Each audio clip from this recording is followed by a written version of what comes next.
Okay, so let's do the same thing here. Let's actually calculate the equilibrium constant. In this case, the equilibrium constant we're calculating is Kp. Why?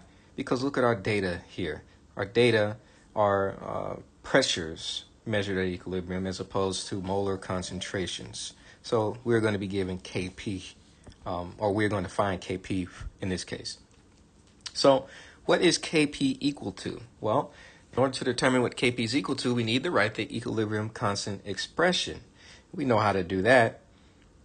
Kp is equal to, we need to go to the reaction chemical equation in order to find that. So first, let's make sure that we don't need to omit anything. Nope, this is a homogeneous equilibrium, and it is balanced. Okay, we're good to go. So we have the partial pressure of HCl raised to the fourth power times the partial pressure of O2 divided by the partial pressure of Cl2 squared times the partial pressure of water vapor squared. There we go. Okay, so now let us plug in these pressures at equilibrium to figure out what the equilibrium constant is. Okay, so this reaction has reached equilibrium and these measurements were taken. So I'm going to plug those in. So Kp is going to be equal to 51.5.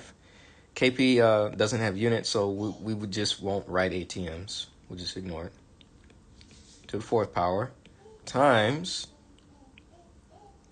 45.7, and that's to the first power, divided by 28.7 squared times 10.3 squared.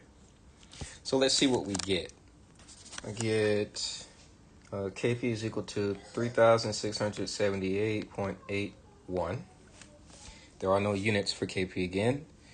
And so they want us to round it to two significant digits. This would be either 3,700 or 3.7 times 10 to the 3.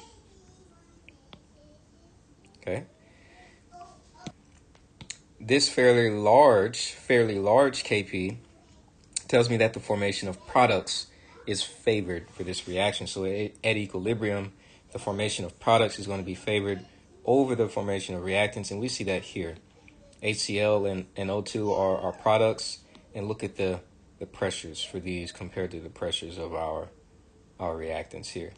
Even though I have 2 moles of this for every 1 mole of this, I still have a higher pressure of oxygen as well.